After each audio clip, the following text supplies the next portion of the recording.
విశాఖ ఉక్కు ఫ్యాక్టరీని ప్రైవేట్ పరం చేయడానికి కేంద్ర రాష్ట్ర ప్రభుత్వాలు రెండు కుమ్మక్కై అంచెలంచెలుగా ఆ కార్యక్రమాన్ని కొనసాగిస్తూ ఉన్నాయి. గతంలోనే దాదాపు 3,000 మంది కాంట్రాక్ట్ కార్మికులను తొలగించారు. అంతేకాకుండా మార్చి నెలలో దాదాపు 1,140 మంది పర్మనెంట్ కార్మికులకు వీఆర్ఎస్ ఇచ్చి వాళ్ళని ఇళ్ళలో మళ్ళీ ఇప్పుడు సెకండ్ లిస్ట్ ప్రిపేర్ చేశారు. ఆ సెకండ్ లిస్టులో 1017 మంది పేర్లు ఉన్నాయని చెప్పి తెలుస్తాం. కాబట్టి అంటే అంచెలంచెలుగా పర్మనెంట్ ఉద్యోగస్తులను కాంట్రాక్ట్ కార్మికులను తొలగించే పనిలో వీరుంటున్నారు యాజమాన్యం. అంతేకాకుండా ఇప్పుడు గోరు చుట్టపై రోకెట్ పోట్ అన్నట్టు 32 డిపార్ట్మెంట్లను ఇవాళ ప్రైవేట్ పనులు చేశారు. అందుకు గాను టెండర్స్ పిలిచారు 9వ తేదీ వరకు.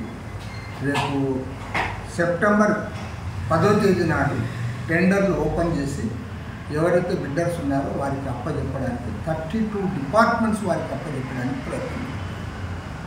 అంటే ఈరోజు కేంద్రంలో అధికారంలో ఉన్న నరేంద్ర మోడీ ప్రభుత్వం, రాష్ట్రంలో అధికారంలో కూటమి ప్రభుత్వం రెండు కూడా కూడబలుపుకొని కుమ్మక్కై ఇవాళ దీన్ని ప్రైవేట్ పరం చేయడానికి వాళ్ళు పనిచేస్తూ ఉన్నారు. మరోవైపు ఏమాత్రం సిగ్గు ఎగ్గు లేకుండా మన రాష్ట్రానికి చెందిన ఎంపీలు కేంద్ర ఉక్కు శాఖ మంత్రి దగ్గరికి వెళ్ళి వీళ్ళ ప్లీ ఏమంటే వారు విశాఖ స్టీల్ గురించి మాట్లాడడం, అనకాపల్లి మిట్టల్ ఫ్యాక్టరీకి క్యాప్టివ్ మైన్స్ కావాలని అడుగుతూ ఉన్నారు. అదేవిధంగా పర్మిషన్స్ ఇవ్వండి అని అడుగుతూ ఉన్నారు. వీళ్ళు పోయి దానికోసం అడుక్కుంటా ఉన్నారు. అంటే విశాఖ స్టీల్ని పక్కన పెట్టేసి దీన్ని ప్రైవేట్ వాళ్ళకి ఇచ్చి అక్కడ అనకాపల్లి దగ్గర మిట్టల్ ఫ్యాక్టరీ తేవడానికి మాత్రం వీళ్ళు తీవ్రంగా ప్రయత్నం చేస్తూ ఉన్నారు.